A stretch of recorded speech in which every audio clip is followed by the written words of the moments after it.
Kung mahilig ka sa tortang talong, tamang-tama ang masarap na recipe na to. Tara, magluto tayo ng poki-poki.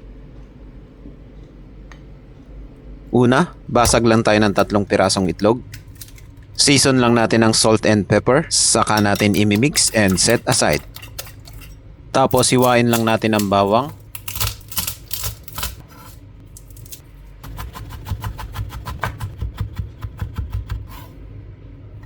sibuyas,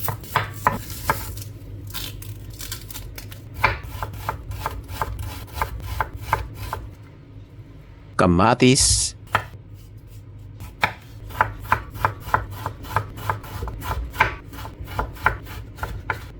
pagkatapos ihawin lang natin yung talong. Make sure lang na maluto yung magkabilang side at tostang-tosta dapat. Pagkatapos maluto, ilagay lang natin sa bowl at cover lang natin siya ng cling wrap or plato. Dapat may steam yan para madaling balatan. Pag medyo malamig na, balatan lang natin yan. Check lang natin yung loob kung may uod. Tanggalin lang natin yung tangkay at imamash lang natin yan.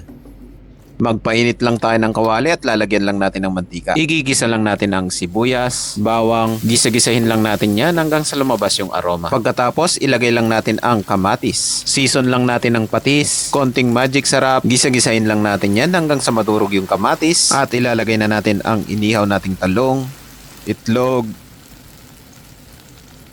Halo-haluin lang natin yan hanggang sa maluto.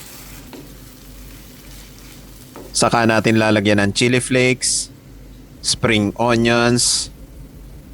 Mix lang natin yan at okay na yan.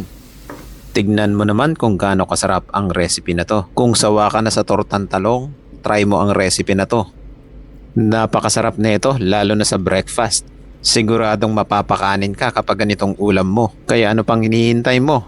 Lutuin mo na tong simpleng recipe sa eggplant at itlog. Yun lang, maraming salamat. See you in my next cooking trip ko.